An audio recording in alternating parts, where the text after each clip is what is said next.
एक दिन यशोदा मैया लाला को अपनी गोदी में सुलाए रही, तो लाल जी अभी तोतला तोतला बोलते हैं। यशोदा मैया तो बोले, मैया मुंह को नींद ना आवे, तू मुंह को कोई कथा सुनाए कर रात्रि में। तो यशोदा मैया अपनी गोदी में लाला को सुवाए करके और राम कथा सुना रही है, श्री राम जी का चरित्र सुना रही है ठाकुर जी को। ठाकुर जी गोद में लेटे हैं और यशोदा मैया उनको कथा सुना रही हैं। लाला, एक राम नाम के राजकुमार है। सो ठाकुर जी करें हूं करके सुन रहे हैं। उनकी पत्नी को नाम सीता हतो। ठाकुर जी करें ठाकुर जी हुंकार भर करके स्वीकार करते हैं मैया की कथा को। बोले, पिता की आज्ञा मान करके इनको वन में जानो पड़ो। अपनी पत्नी के साथ एक दिन पंचवती पे घूम रहे थे और वहां पंचवती पे एक राक्षस आयो, वाको नाम हतो रावण।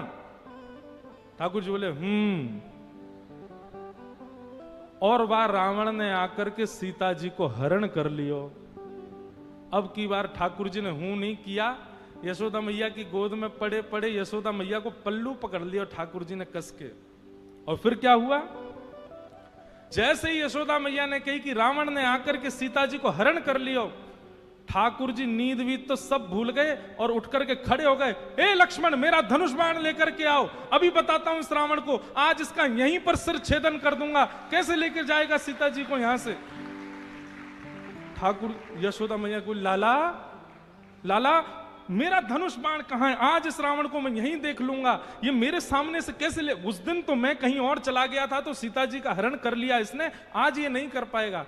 यशोदा मैया ने ठाकुर जी को पकड़ा, हृदय से लगा में। ठाकुर जी निकल निकल के भागे, बोले आज इस रावण को नहीं छोड़ू। लाला लाला शांत है। अरे लाला, तू तो मेरो लाला है।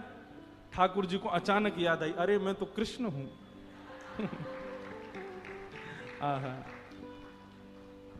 इस प्रकार ठाकुर जी कभी कभी आवेश में आ जाते, भूल जाते कि मैं कृष्ण हूं। वह दिन से यशोदा मैया ने गांठ बांध ली, या को रामलीला नहीं सुनाऊंगी, क्योंकि जब जब राम जी को चरित्र सुनाऊं या को तो आवेश आ जाए, ये उठ के खड़ो हो जाए।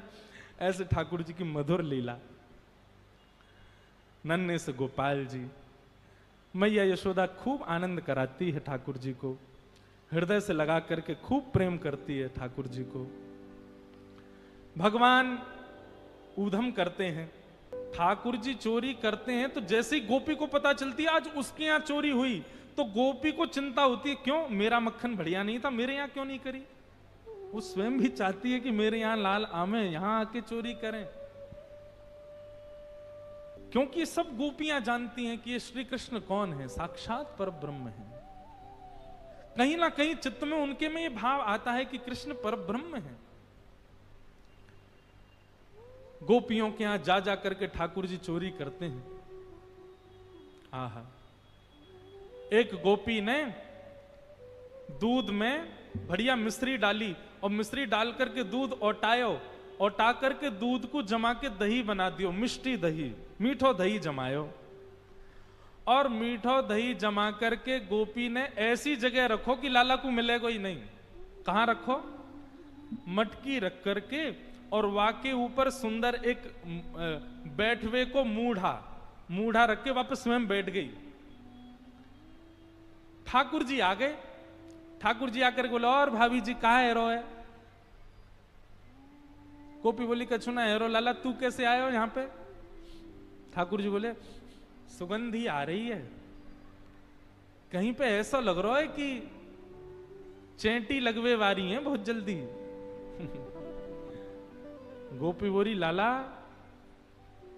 मैंने आज मीठो दही रखो है, लेकिन मैं तू को शर्त लगाऊं, यदि तेने ढूंढ लियो तो सबरो तेरो, और यदि तू नहीं ढूंढ पायो तो आज के बाद वचन दे तू मेरे यहां चोरी ना करेगो। ठाकुर जी बोले, देख हम ते शर्त मत लगावे। गोपी बोली, ना तो ती शर्त लगाऊंगी, यदि तेने ढूंढ लियो तो पूरा दही तेरो, और यदि तू नहीं ढूंढ पायो आज, तो आज के बाद मेरे घर चोरी ना करेगो। ठाकुर जी बोले, ठीक है लगी। इतने में ही भगवान ने कहा, कियो ग्वाल बाल सब संगे है।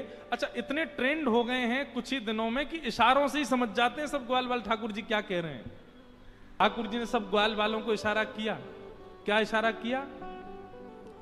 बोले शाम का समय हो गया है, गैया दोहने का समय हो गया है, बाहर जाओ और गायों के सब बछड़ा बछिया खोल के भाग जाओ, सब रो दूध बछड़ा बछिया पी जाएंगे, दूध काढ़वे को मिलेगा ही ना।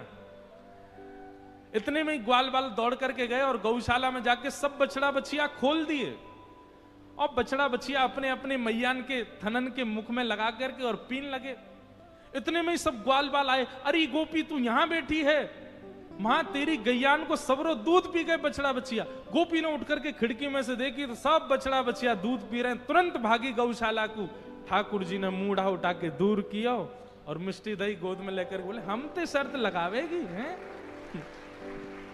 लेकर के बैठ गए। गोपी बोली मैया ऐसा उदम मचावे तुम्हारो लाला, अब बताओ कहा करें। अब मैया को हंसी भी आवे और बीच में नहीं मैं समझाऊंगी लाला को।